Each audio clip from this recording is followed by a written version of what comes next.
3 in one sitting, is there any need? Let's make some magic. Is it, what is it? Is it that you don't like me enjoying my life, or you don't want to see me happy? Which one is it? I just think Which one is it? It's just I don't drink, I don't go out, I don't party. So excessive mini roll consumption it is. Is it the happiness that makes you angry that I'm happy? Is seeing me happy? It's like when I nap. I can't have a nap. Would you allow a child to have 3? I'm 40 years old. The fact that this man is logically reasoning through why his wife has a problem with him having too many snacks, it's honestly another demonstration of what men are willing to put themselves through for the sake of love. The sad part is that guys like this, they deserve better. But good men are also extremely loyal, so he's not going to just get up and leave because he's unhappy in the marriage. No, he's going to reason through it, and he's going to try to get his wife to see the light. He's going to try to get her to treat him better, or he's at least just going to cope with it and do what he wants. He's going to eat the snacks. But the even sadder part is that if down the line, like years from now, his wife decides that she's not happy and she wants to leave the marriage, that man is going to be single and then probably want to stay single because of how he was treated. He was actually pretty unhappy in the relationship, and that's how he's going to view relationships. So why would he get into another one? You ever notice how some relationships are basically financial landmines disguised as romance? Let's break this down. He's stuck, literally trapped. If he walks away, he's financially crushed. If she walks away, same story, he's still financially crushed. There's no escape hatch, no clean break. He's forced to stick it out and hope things magically work. And what's the result? Many men just throw in the towel on dating entirely afterwards. The emotional cost and the financial risk become too much. Now let's talk about the double standard, because it doesn't get more obvious than this. Say, he accidentally brings up her spending habits, maybe even a casual comment about budgeting. Suddenly, he's labeled the villain. He's fat-shaming. He's controlling. He's toxic. Meanwhile, she could be draining the joint account for months, making lifestyle choices with zero accountability. And that's just fine. Society somehow cheers this on or pretends it's normal. This is peak double standards. The man is held hostage by the system, emotionally and financially, while being forbidden to voice even mild concern. And this isn't just one couple. It's a pattern we see everywhere. The lesson: modern dating, for a lot of men, isn't about connection or love. It's a minefield of rules that heavily favor one side. And the only safe strategy: staying single, protecting yourself, and learning to navigate these dynamics before you get trapped. Dating and relationship advice, men and women. Gentlemen, if you meet a woman and you ask, hey, what happened in your last relationship? And she says, oh, I left because he didn't make me happy. This is a huge red flag. Understand one simple thing. It is not a man's job to make a woman happy. Happiness comes from within. Yes, it sounds like some sort of yoga poster, but the point is, it is true. It is not a man's responsibility to make a woman happy. If a woman is not happy, it doesn't matter what you do. You will never ever be able to make her happy. It's a simple equation. Find a woman that is already happy with herself, already happy with her life, and she wants to share that happiness with you. Any woman who comes to you broken, try not to look for someone that you have to fix. It's hard. It's difficult. A lot of women out there are broken. I hate to say it. Problem with that is they're looking for someone to come in to fix them. And if that is what you think you're going to do, it will always end in you. Look at this pattern. It's everywhere. Many women are out here searching for the ultimate package. A man who protects them, keeps them laughing, showers them with gifts, compliments them endlessly, opens doors, satisfies every desire. Basically a human Swiss Army knife of romance. And sure, wanting a partner who treats you well isn't wrong. But here's the kicker. Do they ever pause to ask themselves if it's fair to expect every man to be trapped into delivering all of this? No questions asked. To hold him hostage emotionally, financially, and socially just to tick off their ideal triangle. This is entitlement on full display. And the double standards are exhausting. Because while men are criticized for being too lazy or not enough, women often operate with zero accountability. Wanting love, protection, and fun is one thing, Expecting endless performance from a man without regard for his freedom, choices, or limitations is something else entirely. And let's be real, this behavior isn't just a dating quirk. It's part of a larger cultural trend, a trend that encourages unrealistic expectations, keeps men cautious and single, and fuels frustration on both sides. The truth, men are waking up. They're recognizing the trap, the one-sided demands, and the social penalties for simply asserting boundaries. And the reaction, many are saying, nah, I'll stay single, thank you very much. I'm going to say, where's the lie? That's all I want to know. The only thing men really need to learn is that you will never be able to make a woman happy. You just can't. If you last too long, then that's too much. But if you last too little, then that's too little. If you want too much intimacy, then you're being pushy. If you don't want intimacy at all, then you're cheating. You can remember to take out the trash, but she's going to remember that you didn't do the dishes. You can give her child support and you can give her over that and pay all of the in-between. And it's never enough, but when you pay nothing, then you're a deadbeat and she's still not happy. You could plan the perfect date, but if you didn't spend enough, then it's still not good enough. But if you don't plan a date, then you're a loser that puts in no effort. Women who don't have boobs want boobs. Women who don't have ass want ass. Women who have too much ass want a smaller ass. If you text too much, then you're basically a simp. But if you text too little, then you're a loser who doesn't care. You could buy her exactly what she wants, but if it's the wrong color, then it's still not exactly what she wants. You could give her all of the affirmation and all of the emotional support, but she's always going to remember the one time that you didn't. If you work too much, then you're not spending enough time with her. But then if you cut your hours and you're home with her more often, but you're making less money, then you're broke and you're basically a loser. If you watch too much football or have a hobby with the guys, then you're not invested in her. But if you don't have any hobbies or any other interests other than her, then you're a simp.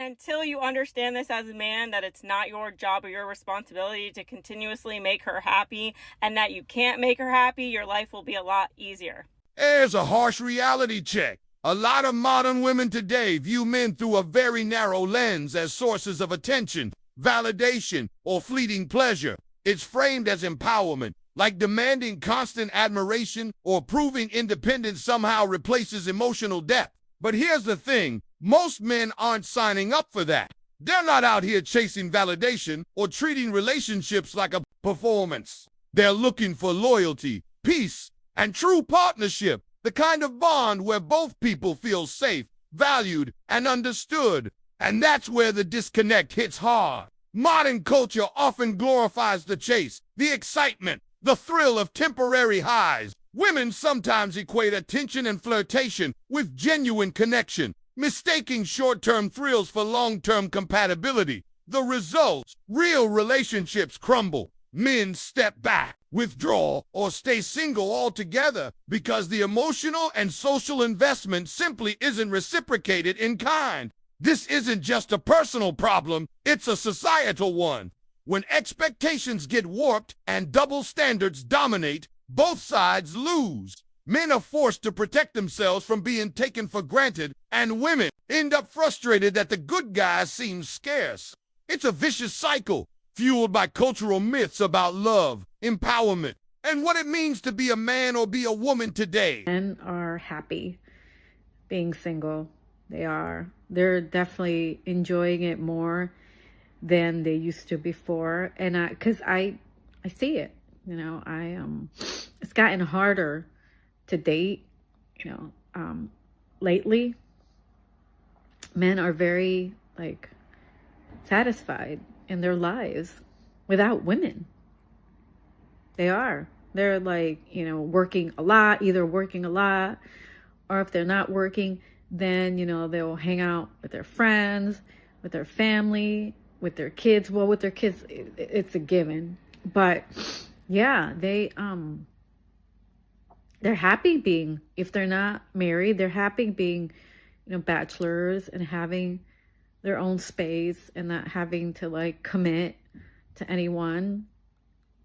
So yeah, this wasn't the case before, but this is what it is now. Here's the truth that's hard for some to swallow. Men are genuinely happier being single these days. And it's not about bitterness or giving up on love. It's about reclaiming peace. No more drama, no more emotional chaos, no more bending over backward to meet endless expectations. Just clarity, freedom, and control over their own lives. Single life allows men to focus on what actually matters, their goals, their health, their personal growth. They're not tiptoeing around fragile egos or chasing validation for efforts that rarely get noticed. Instead of walking on eggshells to please someone who might never fully appreciate them, they can invest in themselves, build skills, and enjoy life on their own terms. This shift isn't just personal, it's cultural. As men wake up to these patterns, they're opting out of toxic loops that have defined relationships for decades. And that's why the dating scene feels different now. More men are choosing autonomy over obligation, authenticity over performance, and long-term peace over short-term chaos. In other words, the old rules no longer apply, and the modern man is starting to write his own playbook. Women can ever be happy with a guy that doesn't fulfill her hypergamy. Like, do you think that... I think that if I was a normal guy, I didn't mean to cut your question off, Go ahead. but I want to answer the first one. If I were just some normal dude, I would not marry a woman that would not commit to leaving social media because it ruins it. It ruins it. Look, back in the 80s, my dad might have seen one or two women that were beautiful outside of my mom, and he might have seen them in a parking lot one time and never saw them again, you know? Mm-hmm. And so in that way, it made things a lot easier for people. I don't think it's easy for women because women, either they marry a normal guy and they get flooded with every guy that is statistically better than them in some way. And they are naturally hypergamous by their primal needs, right? So I'm not out here saying like women are shit. And then men, they go online and they're like me or my friends, and they get the selection of all the women they want. Mm-hmm. And I might sleep with said person, but I'm probably not going to wife her up because my inbox is full of it. You see what I'm saying? Mm-hmm. So I don't think it's easy for either side. And then if you're a normal guy, then you're really screwed because you're not really kind of getting either one of those. Let's talk about a reality that hits hard in modern dating. For some women, enough is a moving target. No matter what a man provides, no matter how much effort, attention, or stability he brings, there's always someone with more. It's not about gratitude. It's about comparison, constant comparison, and the belief that they deserve the absolute best every single time. This is tough for the average man, who often finds himself judged against impossible standards. Meanwhile, the above-average man, he might entertain these average expectations, indulge the attention, even play along, but rarely sticks around long-term. The result? Women end up with a distorted sense of reality, their expectations inflated, their perception of value forever skewed. And don't even get me started on social media. Platforms designed to connect people have also created a never-ending buffet of comparison. Everyone's curated life, every highlight reel, makes it feel like someone else is always better, more successful, more desirable. This constant access fuels entitlement, fuels dissatisfaction, and keeps the dating pool in a perpetual state of unrest. At the end of the day, the combination of unrealistic standards, fleeting attention, and digital overexposure is reshaping relationships and not in favor of stability or genuine connection. Men notice, they adapt, and increasingly, they step back to preserve their peace. You're male or female, you need to be happy single. Like, you can't put your happiness into a relationship or another person because then you're constantly a slave to that relationship and thinking, well, I'm only going to be happy if I'm with this person. There's an old saying that still holds more truth than most realize. You have to love yourself first before you can truly love someone else. And in today's dating landscape, this isn't just advice, it's survival. Men are waking up to the fact that pouring themselves into relationships without self-respect or boundaries only leads to frustration, disappointment, and emotional burnout. Loving yourself means knowing your worth, protecting your time and energy, and refusing to settle for drama or one-sided effort.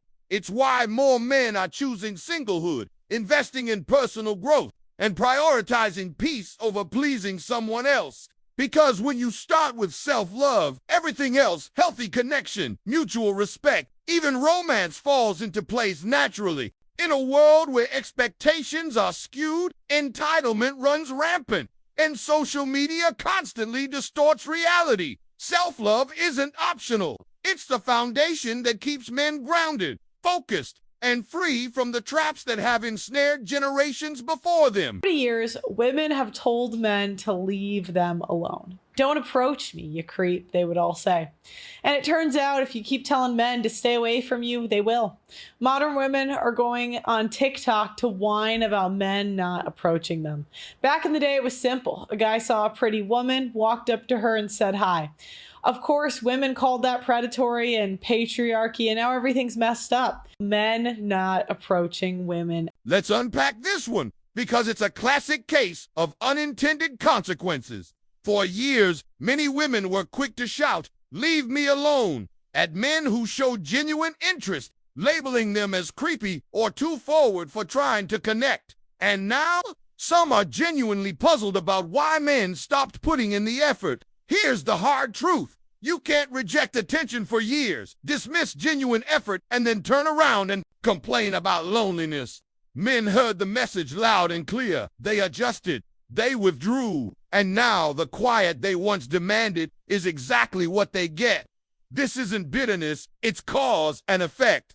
When the rules of engagement are unclear or skewed, men adapt to protect themselves, their time, and their energy. And sometimes that means disappearing entirely from the dating pool. The result? A generation of women wondering why the good guys seem scarce while the men who once tried are now enjoying peace, autonomy, and the freedom to invest in themselves without unnecessary drama. Find yourself mad at a guy, which I mean, when you find yourself mad at a man, what you're not going to do is tell him. I know how much you want to tell him off. I know how much you want to tell him how he doesn't deserve you and how his behavior is unacceptable and he should try somewhere else and that you're not going to talk to him anymore and no. But you also have to tell yourself, do I want him to have the satisfaction of knowing that I'm upset, like he got to me, like I care so much about him? No, you do not. So shut it up, put the phone down, block him if you have to. Seriously, because as much as the urge that we have of wanting to tell them what they did wrong and everything they did wrong and how they're stupid and that you lost me, like dramatic AF, don't do it. Because I promise you, if anything, he's gonna do the opposite, or he's gonna try even less than he's already been trying and that you've already been getting annoyed at, whatever situation it's going to be. It's not gonna make him act better. That's for sure. If anything, he's probably gonna act worse because he's gonna be like, oh, she really likes me. I am talking about when you are just in the talking stages dating this guy. You don't really know each other that well, but like you're getting to know each other, you guys like each other. The best and the strongest thing you can do and the most feminine thing you can do as a woman, even though it's really hard, is literally just to don't say anything. Don't say anything. Maybe if he texts you again or some other time, just like ignore him. Make that be known. Like, okay, dude, like I'm not taking that seriously anymore, but I'm not gonna text you and tell you that I'm not taking that seriously anymore, because then he's gonna be like, she's a little crazy. She likes me a lot, and like I don't even know if I like her anymore because she likes me, which, ew, that guys are like. Here's a reality check that's hitting men hard in today's dating world. The mixed signals. The silent treatment, the constant emotional tests. It's exhausting, and frankly, it's not worth the headache. Men show care, they invest effort, they try to connect, and what do they get in return? Mockery, frustration, or being made to feel like they're too much or not enough. So, what's the takeaway? Many men are now choosing peace over chaos, freedom over drama, and quiet over constant emotional turbulence. Instead of trying to navigate games and tests, they're stepping back, protecting their mental health, and enjoying solitude. Because let's be honest, if the reward for effort is stress and ridicule, why bother at all? This isn't cynicism, it's adaptation. Men are recognizing patterns, drawing boundaries, and making a conscious choice to prioritize themselves. And the result? A generation of men who are happier, calmer, and more grounded, all while the drama keeps playing out around them.